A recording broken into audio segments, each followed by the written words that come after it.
Welcome back to the Draw, a Fairway to Green podcast. And this week, I said last week it wasn't a very exciting week in the world of golf, and I was proven wrong. We had two great finishes on the PGA Tour, one on Live.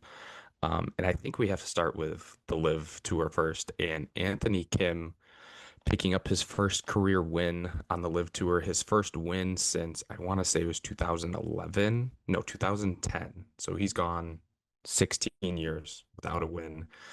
His story's been documented.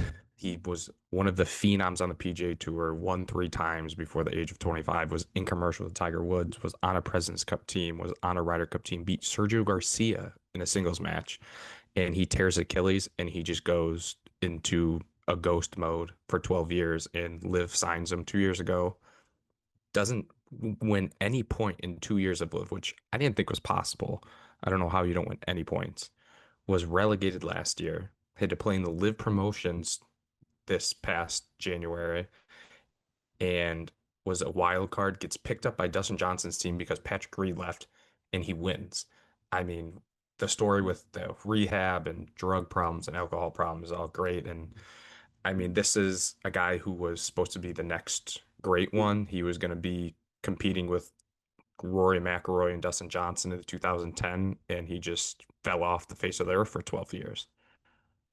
Yeah, I'm pretty young, relatively speaking, and I don't know much about really Anthony Kim back in the 2010s. Like, I only started watching golf a few years ago over like COVID. So, but from the golf side of things, like nowadays, I don't know much about like his character, things like that. I'm not going to speak on that, but I do know, obviously, from what you just mentioned, didn't get a single point on Live last year, which with that league, the competition at league, not really the best competition, but didn't get a single point and was relegated. And then this year, got pretty lucky that Patrick Reed left to go to the PGA Tour, and all of a sudden he wins. I think he was against John Rahm that in that last round. I know there's some big names at the top of the leaderboard he Yeah, was going up against.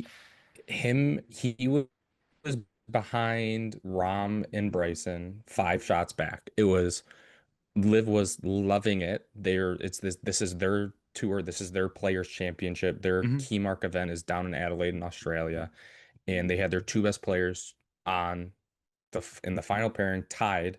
And here's Anthony Kim shoots 9 under 63 to win. And I think it was he beat both of them by five, or like it wasn't close.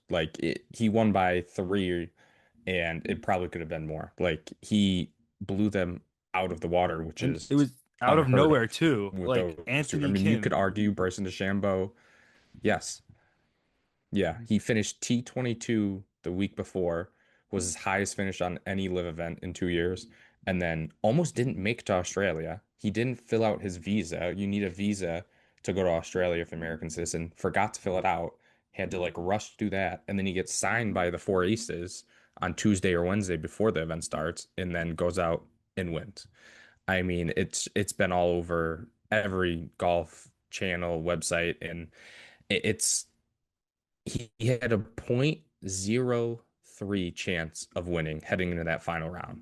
And he beat the second best American golfer right now in DeChambeau and the third best European golfer in Rahm. And they're Mhm. clearly two best players by a mile. And he was like, this is like, I don't want to say peak Anthony Kim of 2010, 2009, because it's not, but I mean, he wasn't, and it wasn't anything fluky. It's not like he got lucky bounces. He was just making putts from everywhere the Well, I final mean, if you round, win by and 5 shots, that's the not fist fluky. pumps, the energy.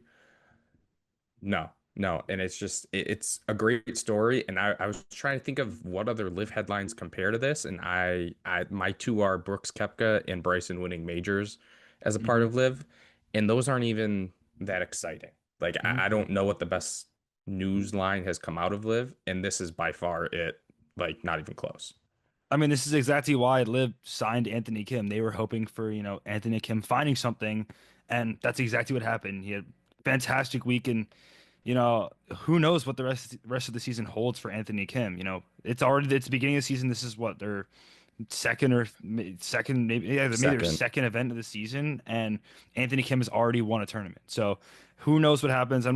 Maybe we don't get too far ahead of ourselves and say Anthony Kim's, I bet one of the best American golfers on like the Live Tour. Yeah. He's up there, but like, I mean, it was a great story, and I know the clip I saw was Dustin Johnson spraying him with the water, and he was being like, "No, it's just water, just water." So that was a really nice moment because Yeah, his daughter running out onto the green was really cool. I think his quote was, "Now she can see that her dad's not a loser." And I'm like, man, like good for him to do everything. I mean, he credits his life, his kid and his wife for saving his life. And yeah, I mean, he's up to I think it was 203 in the world. Again, now with Liv getting points, if he puts together a couple good week, like if he get into the top 100, like we could see him at the PGA Championship this year. I mean, that would be cool. Like, is it going to happen? Like you said, let's pump the brakes a little, but like I want to see Anthony Kim in a major. Like that would be so cool. Like he hasn't played one probably since 2010. He has top five finishes, I think, in three of the four majors. Again, he was a great player. And Tiger Woods, on Tuesday, he said his quote. Someone asked him about him because Tiger and him go way back, and Tiger goes, he's one of the golfers with the most natural ability I've ever seen. If Tiger Woods says that about you, like you're in rarefied air. So you yeah, I have mean it. everything. He tore his Achilles, and there was the stories of he has an insurance policy and got paid tons of money. So like, why would he go back and all this? So yeah, I mean, great for Liv. It's a shame that they don't come over and play in the U.S. this week. I think they go to China next. I mean, could you imagine if they were coming over to play in Miami or Charlotte or LA and the news is Anthony Kim winning for the first time and now he's in the States? I mean, that would be electric stuff. But again, we're not the biggest fans of Live. Like we're not going to deny it, but it's something as a golf podcast that we have to talk about it because I don't think any golf story will top that this year.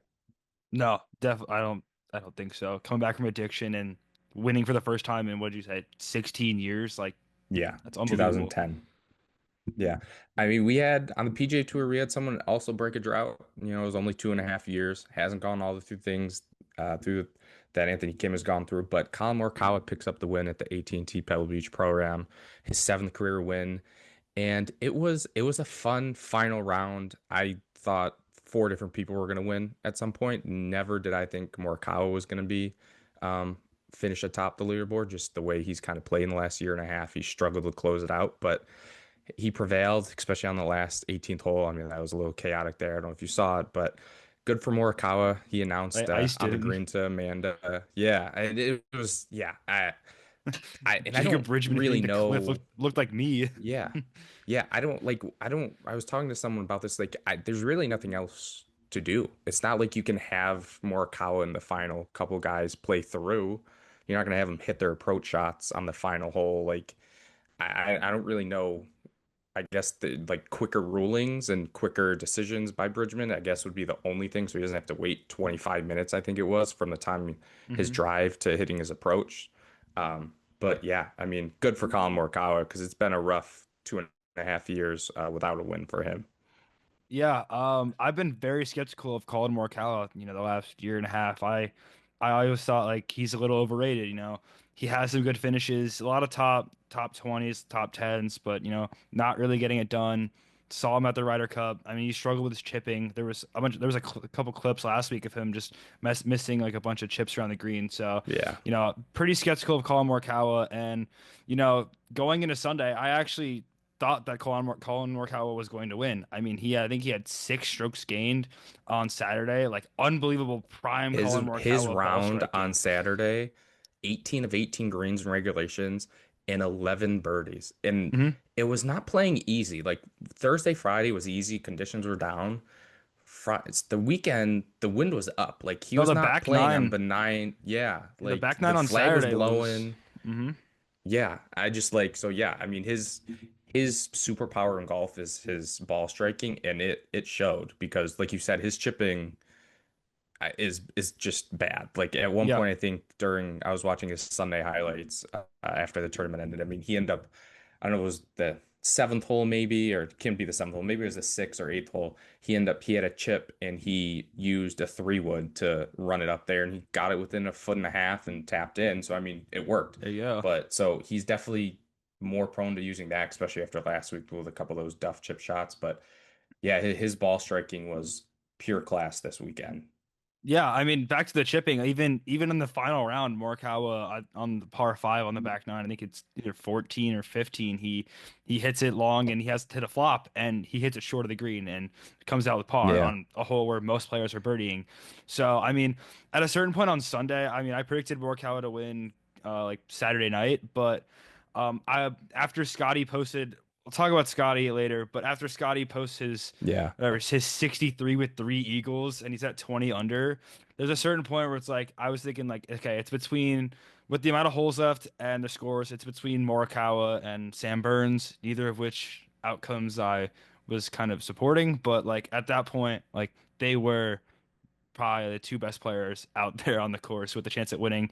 And Akshay Bhatia was kind of falling apart, and ended up being Morikawa because he made birdies on 15 and 16, some really nice putts, and then 17 great, horrible tee shot, but bogey, and then obviously the birdie on 18 Yeah. to win. But and then Sam Burns kind of just disappeared on the back nine.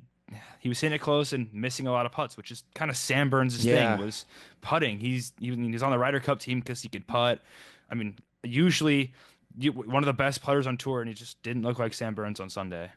Yeah. He didn't look great on the green Saturday when I was watching, and I was watching and I think I left to go run some errands while the tournament was still playing, and Batia had, I think, a 5 shot lead, and he's just cruising, and I'm like, all right, it's his right now. Like if he ends up and he struggle, he only heads into Sunday with a 2 shot lead, and I think shot an even round 72 on Sunday. So I honestly thought the way he's been playing on the TGL and early in the season, I thought it was going to be his. And yeah, I mean, we got to talk about Scotty because another slow start. He shoots even par on Thursday and just kind of doesn't take him out of the tournament because he's Scotty Scheffler. But the last 2 weeks with was it last week at the WM Phoenix Open? I think he shoots two over and he finishes 1 shot out of the playoff. And this week he loses, I think, by two and he starts at even par. I mean, again, yeah, like you said, three Eagles in the final round. I think he's shot 63 and he's made three bogeys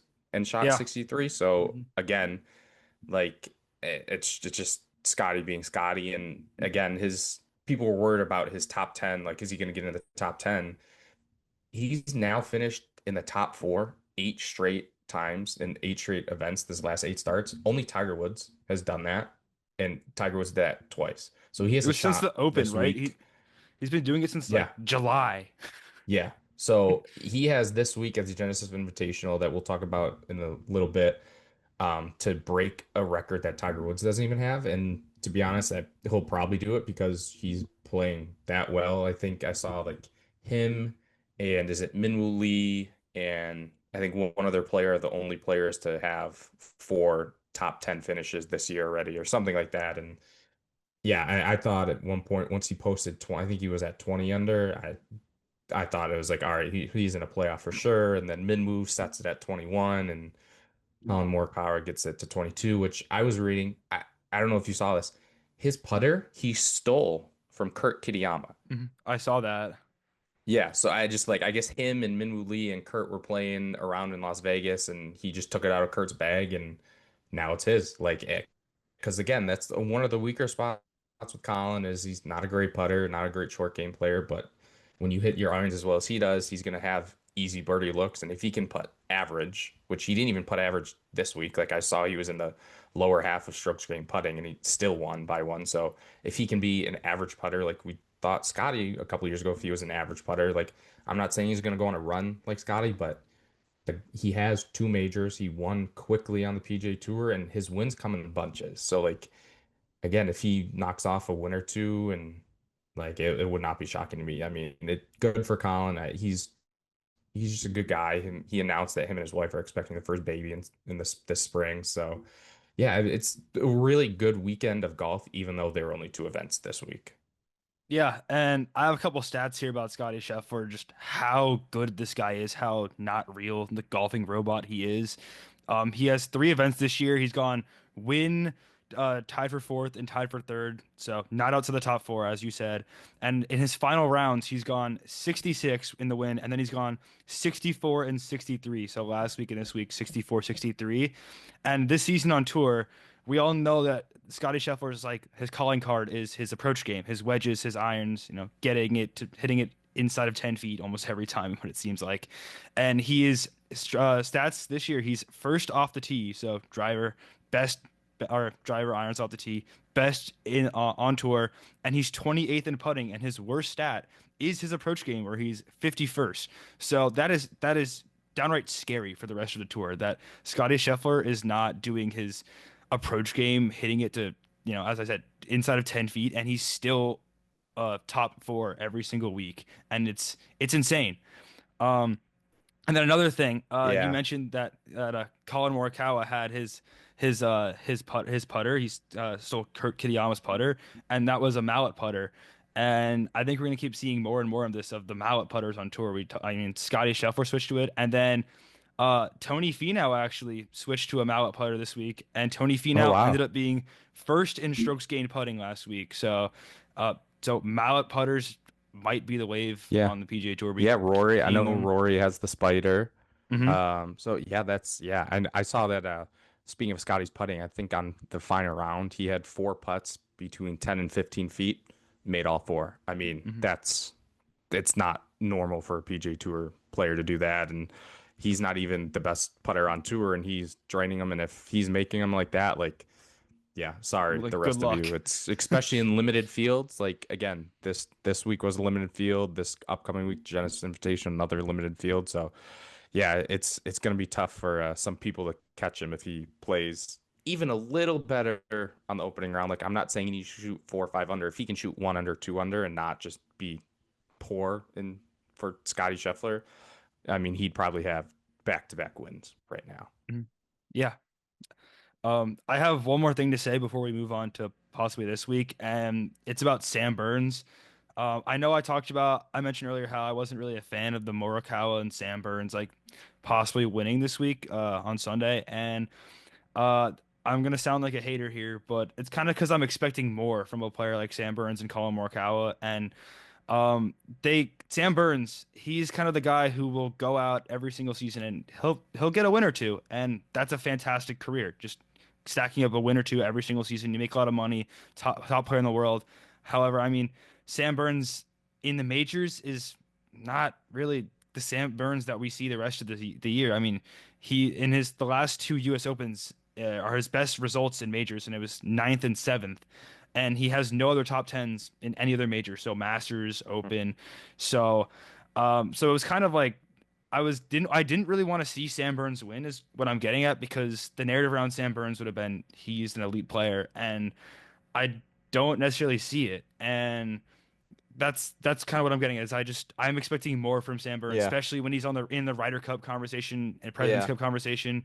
I just want to see a little more. So that's all. I kind of like it's a good point you bring up because there are some of like I don't want to call him a disappointing player because like you said he wins he's won multiple times he has 4 or 5 PGA Tour wins and he's been on Ryder Cup and President Cup's team and all this and yeah but like you're waiting for him to do something like in the majors like it was like for a long time it was like Xander's the best player on a major and goes and wins two in a year and now it's like okay now who's next and it's like and like Patrick Cantley and Sam Burns, I put in that same boat. Victor Hovland, even it's like they're really really good players, right? They've represented their countries in multiple cup teams and all that, and have won FedEx, multiple times on the FedEx PGA Cup winners Tour. too. Yeah, and they just when it comes to the majors, I don't want to say they're non-existent, but they're just like they're never in serious contention. And to get kind of that elite upper tier status, like with the Rorys and the Roms and DeChambeaus and Schauffele's like you got to do that and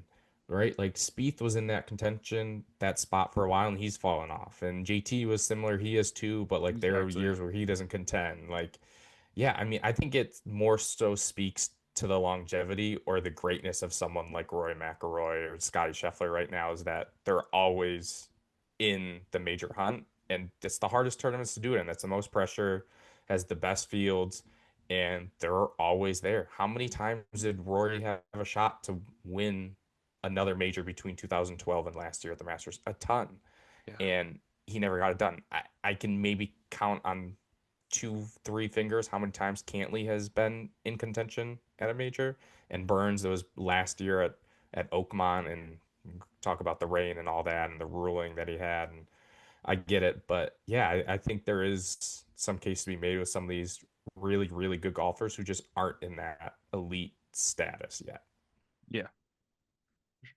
But I mean, we have another elite field in the PGA Tour. They have another signature event, which I don't love signature events back to back weeks. I know we'll talk about it later in the season when it's like, I think there are like three signature events and a major in like a 5 week span. So it's just tough for these players who aren't in them, how they get points. There's no opposite field events.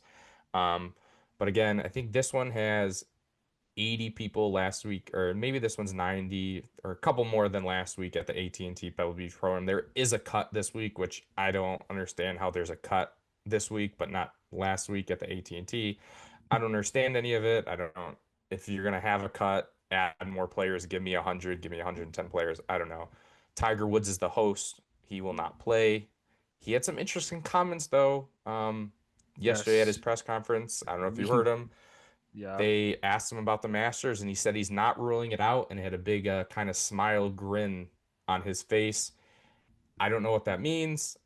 As a golf fan, as a Masters fan, as a Tiger Woods fan, that little inkling of hope, I mean, is keeping any Tiger Woods fan up at Oh night. yeah. Like, is he going to play?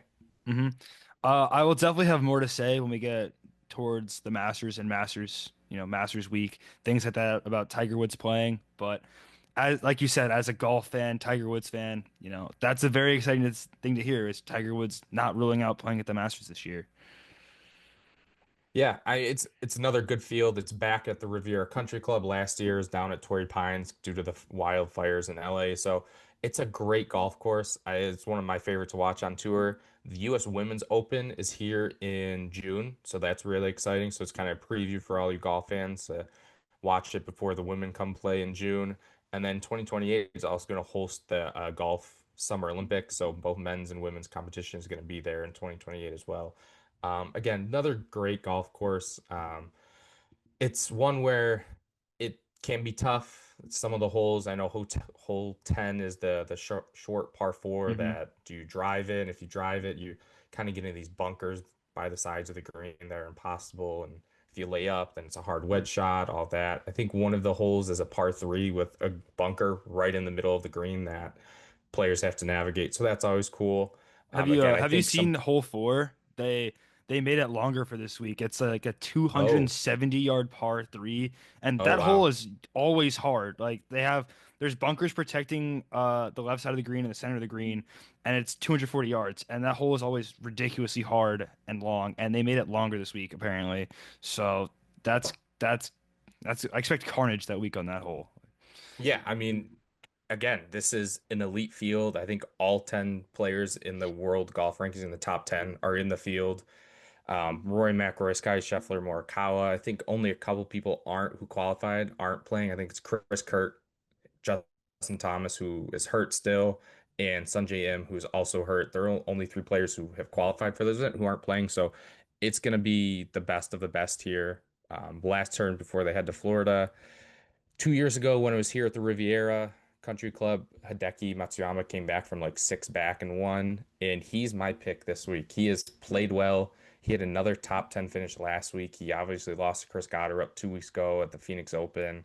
I'm gonna go with the hot hand. He's won here before, and yeah, I think he's playing really good golf right now. And I think I don't want to say he's one of the more underrated players in the game, but I don't think people talk about him in kind of the way that people talk about Patrick Cantley or Sam Burns even or someone like Wright Ben Griffin got all the hype the last year or Harris English. Like I think we need to talk about Hideki more than we talk about some of these other players. He has a Masters, he has a green jacket.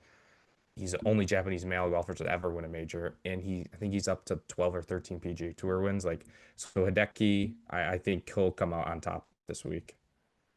Yeah, I 100% agree with your point of, giving Hideki Matsuyama more credit. As you said, Masters champion, double-digit wins on the PGA Tour. It's definitely that step above, those guys you mentioned, Sam Burns and Patrick Cantlay. And I actually almost picked Hideki this week. I was thinking, Scotty Scheffler.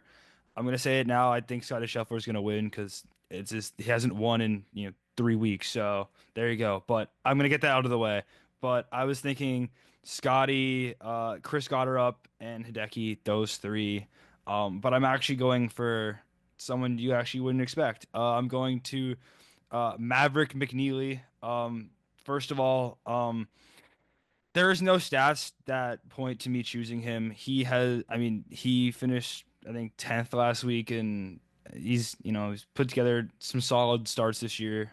But he's 72nd in putting, which is usually his thing Yeah. on tour. So there is nothing pointing to Maverick McNeely winning this week, but I'm going to choose him because I think that he's going to have a very good season. And I think this is the win that, puts him in the maybe we watch out for Maverick McNeely there.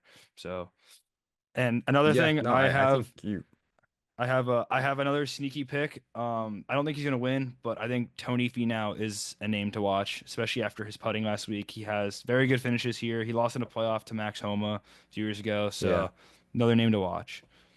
Yeah, I think Maverick nearly finished second to Ludwig Oberg last year. Obviously, Torrey Pines, so different golf course. But yeah, again, Oberg's kind of been, he's played a couple times this year. It just hasn't been great. He's kind of another one that I think people talk about a lot, and he's still young, so he still has a lot to prove. But yeah, Oberg will look to defend against one of the best fields in golf this year, and yeah, it's a cool golf tournament, and I'm excited to watch the men play on it now, and then in June to see how differently it plays. I don't know, June is going to be a little more baked out and dry than when the men are playing right now, so I want to see how the women kind of handle the different conditions. But again, it's a great golf course, great watch. Over on the DP World Tour, they have the Magical Kenya Open presented by ABSA. Um, it's a pretty cool golf course, Cairn Country Club. It was built on like a coffee bean plantation. So again, last year's winner Jacques Kujrik from South Africa won here. My pick this week, Callum Hill.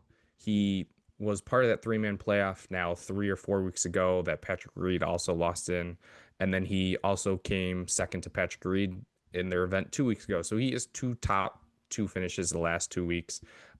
He's won on the DP World Tour before. I'm riding with a hot hand. Patrick Reed not in the field for this tournament, so can't pick him. But Callum Hill, I think will earn another DP World Tour victory here.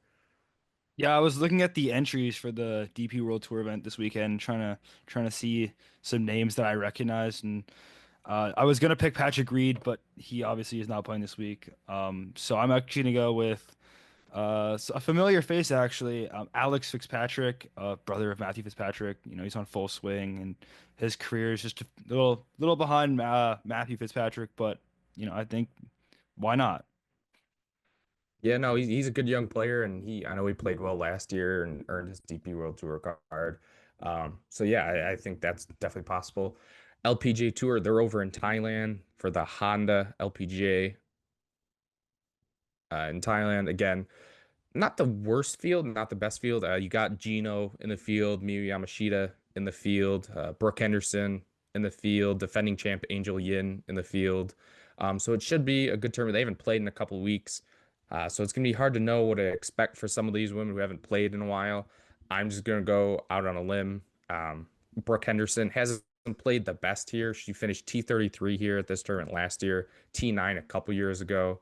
But I think Brooke Henderson gets another win on the LPGA Tour and picks off this one in Thailand. Yeah, as you mentioned, no LPGA event for the last 2 or 3 weeks, and that was a select tournament, a shortened tournament in Florida. My pick this week is Heiron Yu. She won last year. She won at the Black Desert Championship, and she finished ninth in the one in Florida in January. So, excellent player. Gets it done this week. Yeah, I mean it's definitely a more loaded schedule this week than last week. But again, the two events last week were really great, really cool storylines coming up. Again, this week every tour is pretty much on, so go watch it. Again, go look over at Fairway to Green. Go to check out our Instagram. We have a couple cool interviews from the PGA show up and more coming this week. We have some more interviews on our website, fairwaytogreen.com. Check those out. We have interviews with different brands like Stitch. I know there's an eyewear company that we put out. We got some golf simulator companies that are coming out here soon in the future. So yeah, go check that out. We'll be back next week. We'll discuss all four of these tournaments, talk about the winners, look ahead to the next weeks as well as kind of the season gets underway for all three tours, and it it's nice to have a lot of golf back in the world because right now football's done and I need something to watch on the weekends. And right now it's going to be the golf for the next couple months here.